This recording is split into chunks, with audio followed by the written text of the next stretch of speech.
그 형님은 첫 회사 취업할 때 뭐 난관, 네. 어려움, 고통 없었어요? 아니면 뭐 몇 개 회사를 지원했는데 네. 막 다 떨어졌네? 나중에 절치부심해서 다시 와야겠다 이런 생각을 하신 경우도 있었나요? 처음부터 붙었어요?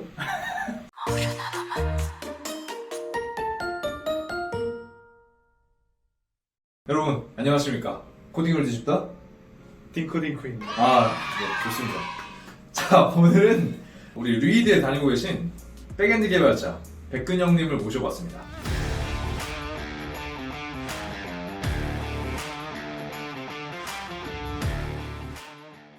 지금 산업기능요원 신분으로 회사에서 근무를 하고 있고요. 아주 훌륭하신 개발자분들과 즐겁게 일하고 있습니다. 네. 너무 꾸며진 것 같은 말인데요? 아니죠. 바로 옆에 계신 그렇죠. 딩코딩코. 오늘 이야기하고 싶은 주제가 주니어 개발자 관련된 얘기였어요. 주니어 개발자 이력서 면접 그리고 준비하는 팁을 알려주시겠다고 말씀을 하셨는데 이 주제를 선정하시게 된 이유가 있나요?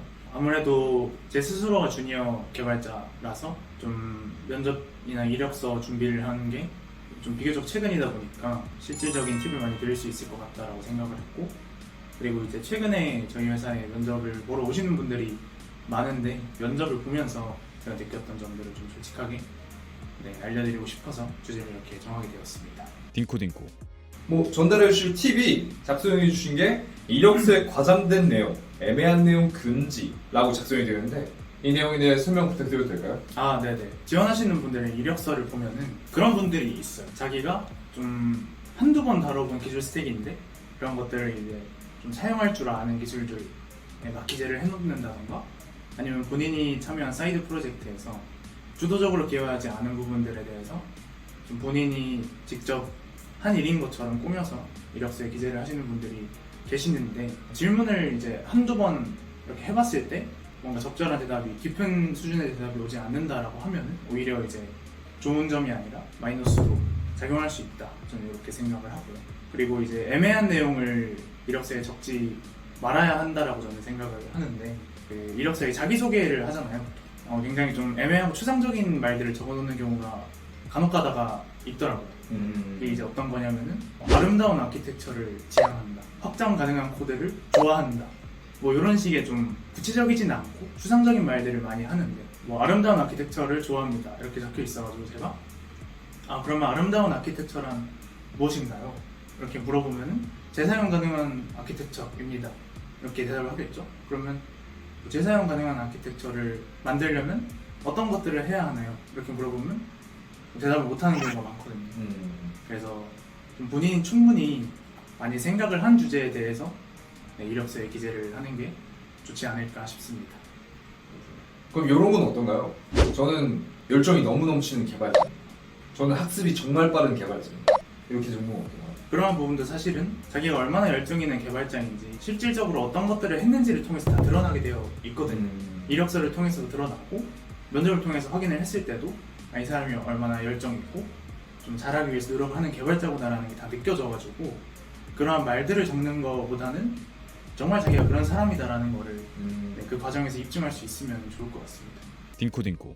뭔 말인지 그럼 저는 이거 안경을 빼고 중간에 빼도 되나요? 그럼요. 딩코딩코. 이력서에 사실 내가 장점만 드러내도 모자랄 시점인데 괜히 다양한 해봤다는 걸 보여주기 위해서 무분별하게 이것저것 기술 스택을 줬다가 보면은 오히려 단점이 되는 경우가 많아요. 그래서 자기가 자신 있게 대답할 수 있는 기술 스택에 대해서만 적으시는 걸 추천드리겠습니다. 딩코딩코. 네, 그러면 이제 두 번째 팁에 대해서 한번 얘기를 해볼게요. CS 기초 지식의 중요성이라고 말씀을 해주셨는데 이 부분에 대해서 설명 부탁드려도 될까요? 네네.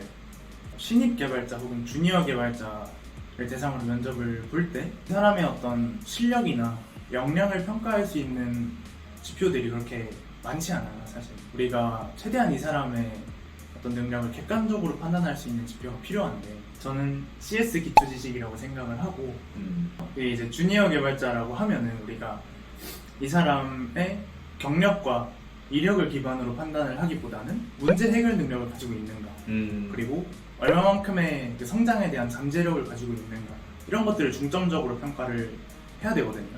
그렇기 때문에 좀 좀 평가해볼 수 있는 지표가 좀 CS 기초 지식이지 않을까라고 저는 생각을 하고 있습니다. 단순히 지식이 얼마나 많이 있냐를 떠나서 CS 기초 지식을 좀 빈틈없이 탄탄히 공부를 했다라는 것은 좀 학교 생활을 성실히 했다라는 의미이기도 하니까요. 그런 어떤 이미지적인 측면에서도 좀 장점을 얻을 수 있을 것 같습니다. 근데 저 듣다 보니까 궁금한 점이 있어요. 신입 개발자에 대한 기대치가 많이 올라갔다고 생각이 들거든요. 왜냐면은 막 어디 교육학원, IT 동아리, 해커톤, 해커 캠프, 근데 CS 기초 지식만 가지고 평가하는 회사들은 별로 없다. 대기업들만 그렇게 뭐 CS 기초 지식, 그리고 코딩 테스트만으로도 평가를 하고, 스타트업 같은 경우에는 현재 사용하고 있는 기술 스택 혹은 프레임워크들을 미리 배워놨어야지만 뽑는 경우가 많다라고 생각을 하시는 것 같아요. 그 네. 부분에 대해서 어떻게 보시나요? 그런 측면도 없지 않아 있는데요. 그렇게 어떤 기술 스택을 중심적으로 평가를 하려는 스타트업에서 기대하는 수준은 사실 정말로 자기가 주도적으로 프로젝트를 진행해서 좀 프로덕션 레벨까지 운영을 해봤다, 이런 수준까지 좀 그 프로젝트를 준비하는 거를 기대하는 거거든요. 제 생각에는 CS 기초적인 지식을 확립하는 게 훨씬 쉽다고 생각을 하는 거예요. 프로덕트를 처음부터 구축해서 그 스타트업 혹은 타 회사들이 그 감동할 만한 성과를 얻는 것보다 그 IT 기본 지식을 가지고 가는 게 더 튼튼하며 더 기본적이고 더 쉽다라고 네, 말씀을 해주신 거군요. 네, 맞습니다. CS 기초 지식의 종류들이 뭐가 있을까요? 그 컴퓨터공학부 전공 수업에 많이 등장하는 과목들인데요. 자료구조, DB, 네트워크, 알고리즘, OS, 뭐 이 정도가 아닐까 싶네요. 딩코딩코. 자, 그러면 다음 팁에 대해서 한번 여쭤볼게요.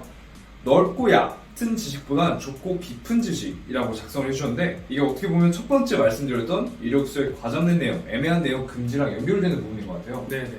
방금 이제 현주님께서 질문 주셨던 신입 개발자들에게도 사이드 프로젝트 경험을 많이 요구를 한다, 뭐 이런 질문과도 좀 관련이 있을 것 같은데요.